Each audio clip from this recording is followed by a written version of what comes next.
Maji yalianza kunuka harufu ya ajabu.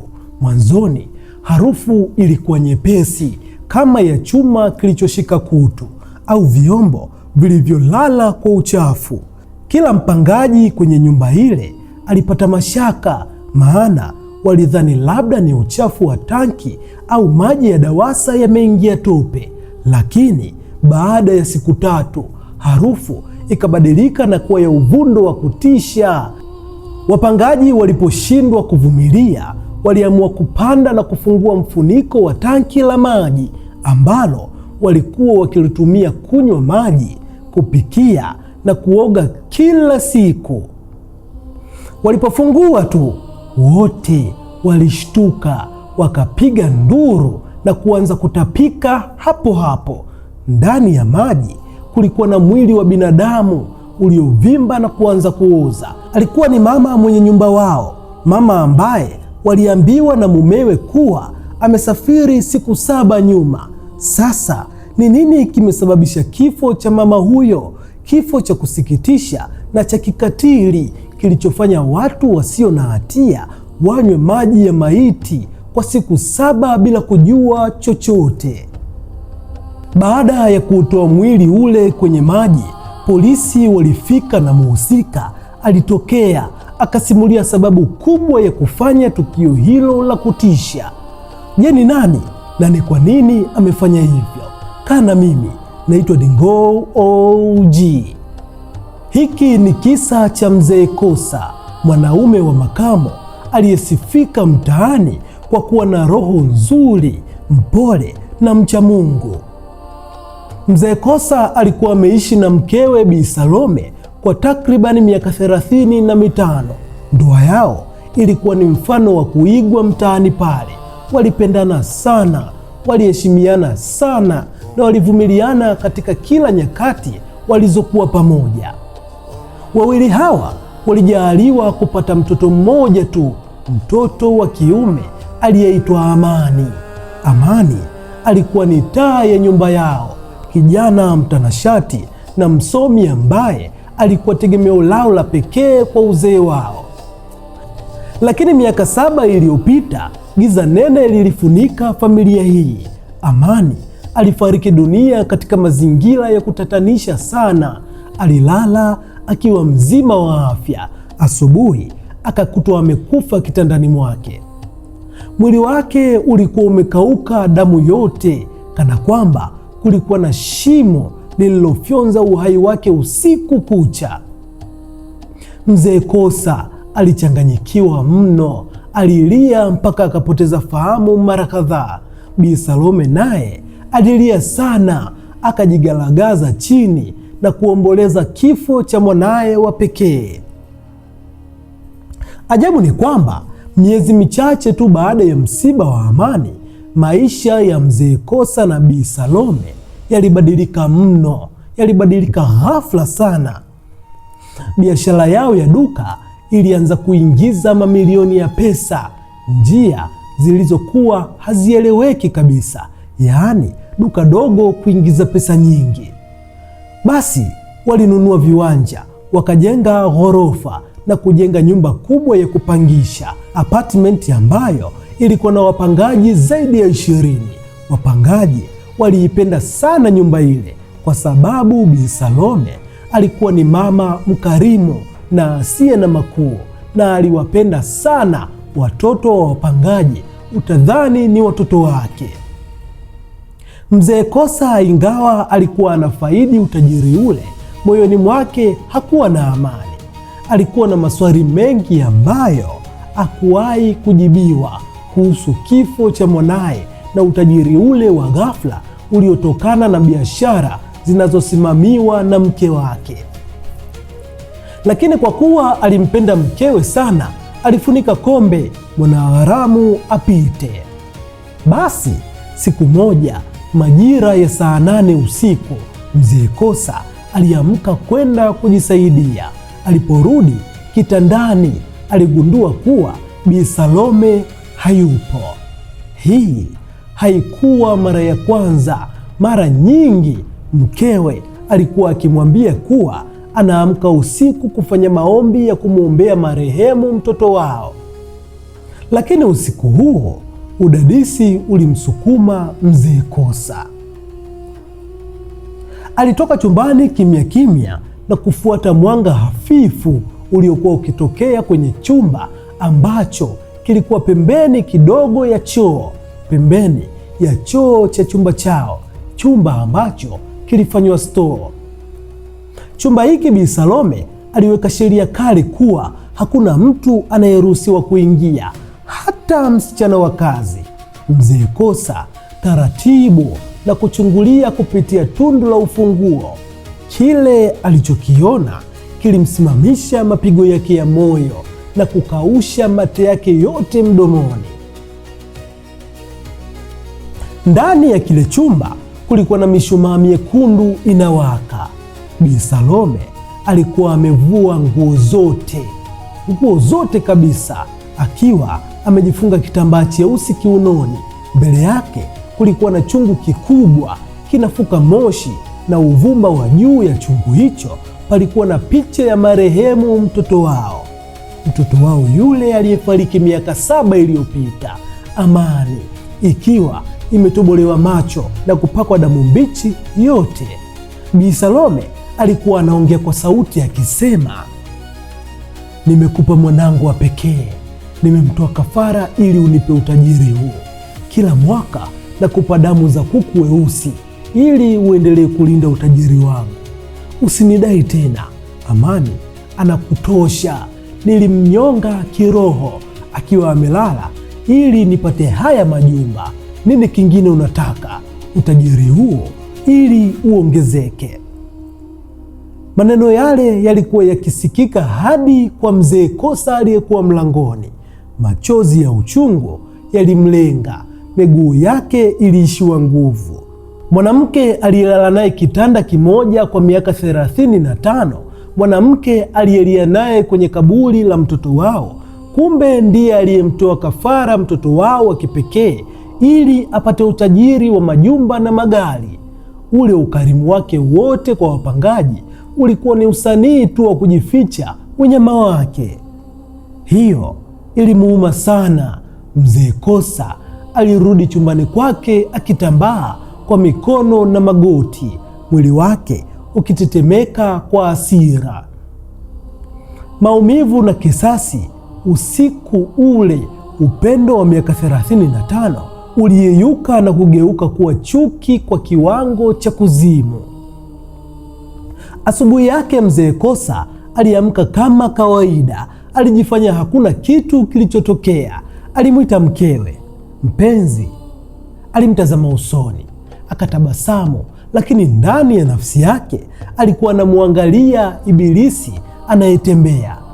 Alipanga kumpa adhabu ambayo itamfanya atamani kifo kabla kifo chenyewe hakijamfikia. Basi siku iliyofuata mzee Kosa alienda mjini na akanunua sumu kali sana ya kilimo, sumu iliyochoma utumbo polepole na kusababisha maumivu makali yasiyoelezeka kabla ya kutoa roho. Jioni hiyo Bi Salome alirudi kutoka kwenye maduka yake akiwa amechoka. Mzee Kosa alimwandalia chakula alichokipenda sana, ndizi mchemsho na samaki wa sato. Aliweka ile sumu kiasi kikubwa kwenye supu ya samaki, akaikoroga vizuri. Akasema, karibu mke wangu, karibu sana, nimekupikia chakula chako unachokipenda mno. Mzee Kosa aliongea kwa sauti nyororo huko akimwekea chakula mke wake. Bi Salome, bila kujua kuwa anakula mlo wake wa mwisho, alishukuru na kuanza kula kwa hamu. Alikunywa ile supu yote. Mzee Kosa alikaa kwenye kochi akimtazama, uso wake ukiwa umekunjana kwa hasira inayoanza kufukuta. Baada ya dakika 10 sumu ilianza kufanya kazi. Bi Salome aliweka kijiko chini, alishika tumbo lake kwa nguvu mno. Bi Salome alilalamika huku akianguka kutoka kwenye kiti na kuanza kugalagala sakafuni. Mzee Kosa hakusogea, alisimama taratibu, akamsogelea mkewe anayetoa povu mdomoni na kuchuchumaa mbele yake. Macho ya Mzee Kosa yalikuwa mekundu, mekundu mno kwa machozi ya uchungu. Inauma sio? Mzee Kosa alinong'ona, akamwambia, inauma kama vile mwanangu Amani alivyokuwa anaumia usiku ule ulipomnyonga kiroho ili upate utajiri uliofikiri sitajua. Nilikusikia usiku ukinong'ona na mashetani yako. Ulimuua mwanangu, ulimuua damu yangu. Bi Salome alipanua macho kwa hofu kubwa. Alijaribu kuongea, lakini damu ilianza kumtoka mdomoni na puani. Sumu ilikuwa inapasua mishipa yake ya ndani. Alinyoosha mkono kumwomba mumewe msamaha, lakini Kosa alipiga ule mkono teke. Kufa, kufa shetani wewe, utajiri wako uangamie na wewe. Mzee Kosa alipiga kelele akilia kwa uchungu. Bi Salome aligaagaa kwa dakika kadhaa. Alitoa sauti za kukoroma zinazotisha mpaka pale alipokata roho kikatili. Chumba kilijaa ukimya, isipokuwa sauti ya Mzee Kosa aliyekuwa akilia juu ya mwili wa mke wake aliyemuua, mkewe aliyekuwa na roho mbaya kuliko yeye. Baada ya hasira kupoa, uhalisia ulianza kumpiga Mzee Kosa. Alikuwa ameua. Pamoja na kwamba mkewe alistahili kifo cha aina hiyo, sheria ingemtia hatiani. Saa zilikuwa zinasonga na asubuhi ilikuwa inakaribia. Alipaswa kuuficha ule mwili haraka iwezekanavyo. Kuchimba shimo ndani ya nyumba ingesababisha kelele ambazo zingeamsha wapangaji. Kumbeba kwenye gari na kumtupa msituni ilikuwa ni hatari, kwa sababu walinzi wa getini wangemuona. Akili ya Mzee Kosa ilivurugika kabisa. Hakuelewa nini afanye baada ya msala huo. Alikuwa anatetemeka, hajitambui, akifanya vitu kwa kupaniki. Akiwa anatazama nje kupitia dirisha, macho yake yalitua kwenye mnara uliokuwa na tanki kubwa jeusi la lita 10,000, lita la maji, yani yale matanki makubwa ya maji. Hili ndilo tanki lililosambaza maji kwa wapangaji wote 20 wa nyumba ile. Tanki hili lilikuwa nyuma ya nyumba yake kubwa. Akili ya kiwazimu ilimuingia Mzee Kosa. Alimvisha mkewe nguo nzuri na kutumia kamba ndefu kumvuta mpaka chini ya mnara ule mfupi. Kwa kutumia nguvu ya ajabu. Unajua mtu anakuwa na nguvu za ajabu kwenye yale matukio Nguvu hizo alizipata mtu kwenye kushtuka tu. Mzee Kosa alihangaika kuuvuta ule mwili kwenye ngazi za chuma mpaka kule juu ya tanki. Alifungua mfuniko mkubwa wa lile tanki la maji. Maji yalikuwa yamejaa mpaka juu. Bila kufikiria mara mbili, Mzee Kosa alimshikilia mkewe na kumtumbukiza ndani ya lile tanki. Mwili wa Bi Salome ukazama polepole kwenye kiza cha maji yale. Mzee Kosa alifunga mfuniko kwa kufuli, akashuka chini, akasafisha damu zote sebuleni kwake, kisha akajifungia chumbani. Asubuhi ilipofika, Mzee Kosa aliwaambia wapangaji wote, akawaambia, mama yenu amesafiri alfajiri kwenda mkoani kumtazama dada yake mgonjwa.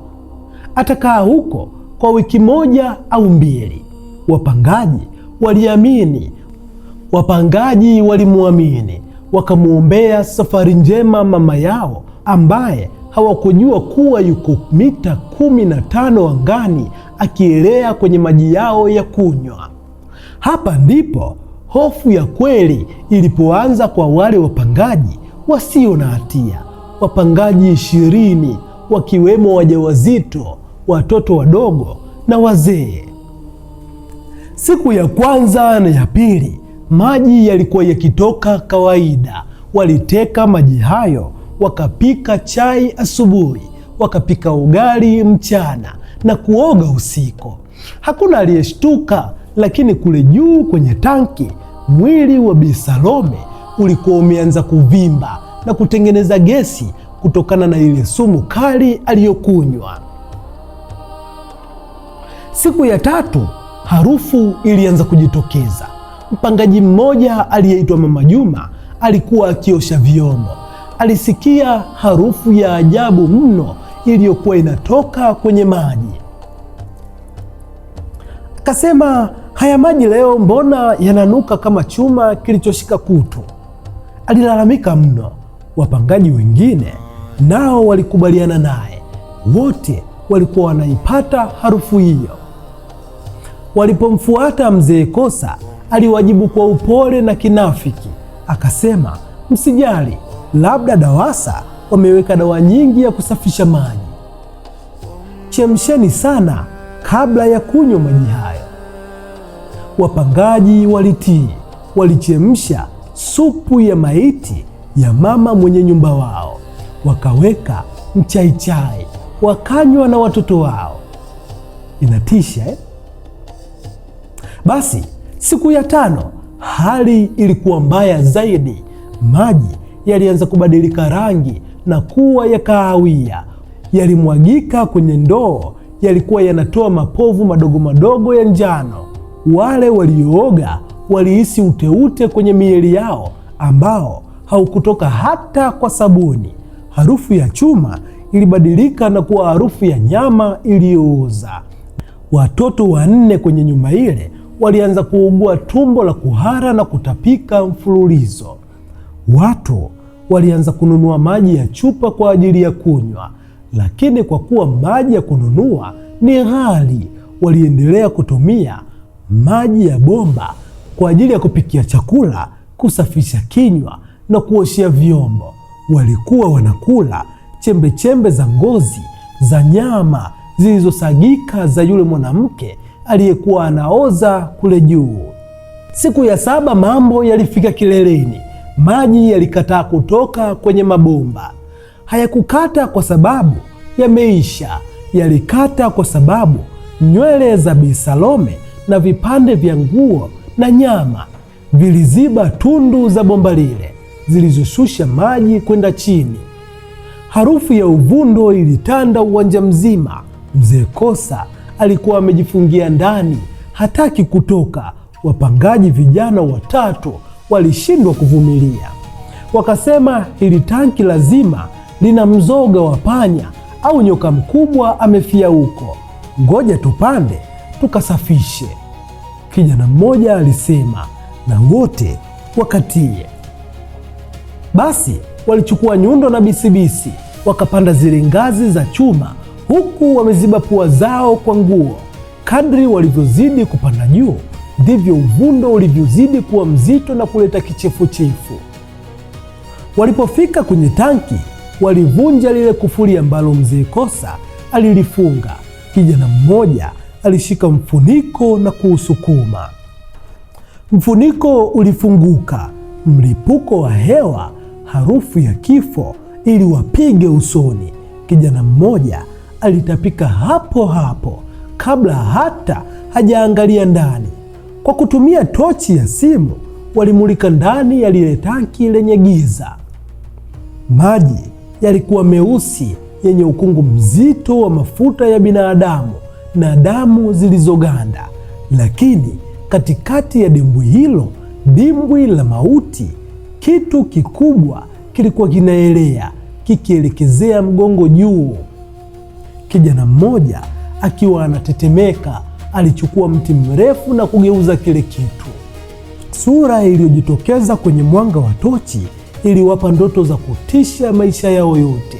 Ulikuwa ni uso uliovimba mara 3 ya ukubwa wa kawaida, macho yakiwa yametumbuka na kuliwa na maji. Ngozi ilikuwa inabanduka na kuanza kudondoka kwenye mifupa, lakini nywele zake na gauni lake vilimtambua. Alikuwa ni Bi Salome, mke wa Mzee Kosa, mwanamke ambaye wapangaji walikuwa wakimwombea arudi salama kutoka safarini. Kumbe walikuwa wakimnywa na kumla kila siku. Nduru zilipigwa. Vijana wale waliteremka ngazi kwa kasi ya kufa na kupona. Wengine waliteleza na kuanguka. Maiti! Maiti! Tumeoga maiti! Tumepika maiti wiki nzima! Mama yuko kwenye tanki! Uwanja ulilipuka. Akina mama waliokuwa wamesimama kusubiri maji waliangusha ndoo. Kila mtu aliyekunywa yale maji alianza kujitia kidole kooni akitaka kutapika. Watu walikuwa wakigalagala chini kwa kichefuchefu cha kiakili. Walikumbuka jinsi walivyopiga mswaki asubuhi hiyo. Walikumbuka jinsi walivyopikia watoto wao uji. Walikuwa wamekunywa maji yaliyochanganyika na uchafu wa mwili, damu na sumu iliyomuua yule mama. Polisi walifika muda mfupi baada ya kuitwa na majirani waliovunja mlango wa mzee Kosa. Walimkuta amekaa kwenye kochi akiwa ameshikilia picha ya mwanaye Amani, machozi yakimtiririka kimya kimya. Hakujibu chochote, hakupinga kukamatwa. Alinyoosha mikono yake ili wamfunge pingu. Alinong'ona tu maneno akisema, alimuua mwanangu, Amani wangu, nilimpa alichostahili, lakini alimuua. Basi nyumba ile ilifungwa. Wapangaji wote walihama siku hiyo hiyo, lakini kovu la kisaikolojia la kunywa maji ya maiti kwa siku 7 lilibaki mioyoni mwao milele. Wengi wao walipata magonjwa ya kisaikolojia, walishindwa kabisa kutumia maji ya bomba tena maishani mwao. Huu ni mwisho wa simulizi hii ya kusikitisha na ya kutisha kiasi, na inayoonyesha ukatili unaotokana na tamaa ya kishirikina pamoja na hasira za kisaikolojia.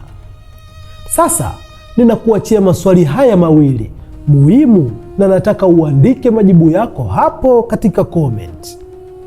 Je, unadhani mzee Kosa alizingua sana wapi? Je, ni kuchukua sheria mkononi ya kumuua mkewe badala ya kumpeleka polisi? Au ni kwa kule kuamua kuuficha mwili wake kwenye tanki la maji? Niambie katika comment, nitasoma na tutajadiliana. Ni nini hasa kimekuvutia katika simulizi hii? Mimi naitwa Dingo OG. Tukutane katika simulizi nyingine. Bye. DJ Toto Michelle. He never disappoints. DJ Toto Michelle. Are you serious? Yeah, baby. Yeah. DJ Toto Michelle. This DJ is official. Yeah. DJ Toto Michelle, ndo baba la muziki, kiboko yao.